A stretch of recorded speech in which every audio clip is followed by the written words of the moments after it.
اعوذ باللہ من الشیطان الرجیم بسم اللہ الرحمن الرحیم۔ سامعین اور ناظرین، پچھلی ویڈیوز میں نے آپ کو سارا رمضان نماز تراویح باجماعت کو عبادت سمجھ کر سر انجام دینے والوں کو انہی کی کتاب سے بدعتی ثابت کیا، اور یہ بھی ثابت کیا کہ بدعت حسنہ کوئی چیز نہیں ہے، بدعت تو بدعت ہی ہوتی ہے، چاہے آپ اسے بدعت حسنہ کا نام دیں یا بدعت سیئہ کا، کیونکہ نبی معظم صلی اللہ علیہ وآلہ وسلم کا فرمان ہے کہ ہر بدعت گمراہی ہے۔ سامعین، اب میں آپ کو بدعت اور اہل بدعت اسلام کی نظر میں سے حوالہ دینے لگا ہوں، جس کو دیوبندیوں کے بہت بڑے ملا حافظ محمد اقبال رنگونی فاضل مظاہر العلوم سہارنپور نے لکھا ہے، اور اس کا مقدمہ دیوبندیوں کے بہت بڑے علامہ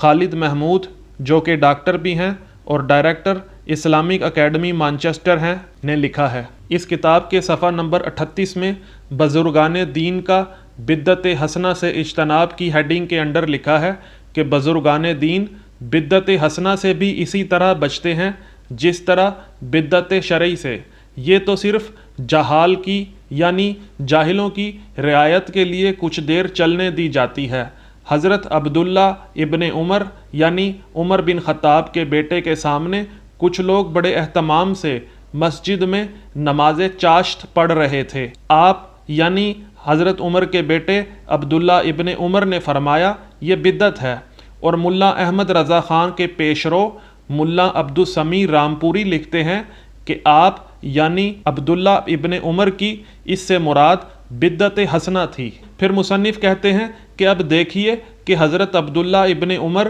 کیا خود اس بدعت حسنہ میں شامل ہوئے؟ حضرت مجاہد فرماتے ہیں آپ ایک طرف حضرت ام المومنین کے حجرہ کے پاس بیٹھے رہے،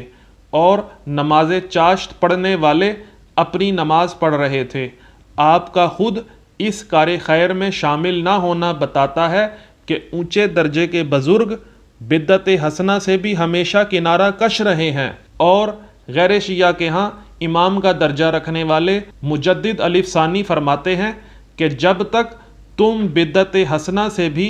اسی طرح نہ بچے جیسے بدعت سیئہ سے بچا جاتا ہے، انسان کو روحانیت کی خوشبو تک نصیب نہ ہوگی۔ جی سامعین، آپ نے ملاحظہ کیا کہ حضرت عمر جنہوں نے نماز تراویح باجماعت کو نعم البدعت یعنی اچھی بدعت کہا تھا، ان کے بیٹے عبداللہ ابن عمر خود بدعت حسنہ سے ہمیشہ کنارہ کش رہے، اس سے اجتناب کرتے رہے، اسے ایوائڈ کرتے رہے۔ اور سامعین، منکرین ماتم اعتراض ہم عزاداران امام حسین علیہ الصلاۃ والسلام پر کرتے ہیں کہ یہ جو سینہ پیٹتے ہیں، یہ جو ماتم کرتے ہیں، یہ جو سینہ کوبی کرتے ہیں، یہ جو زنجیر زنی کرتے ہیں، یہ بدعت ہے۔ سامعین،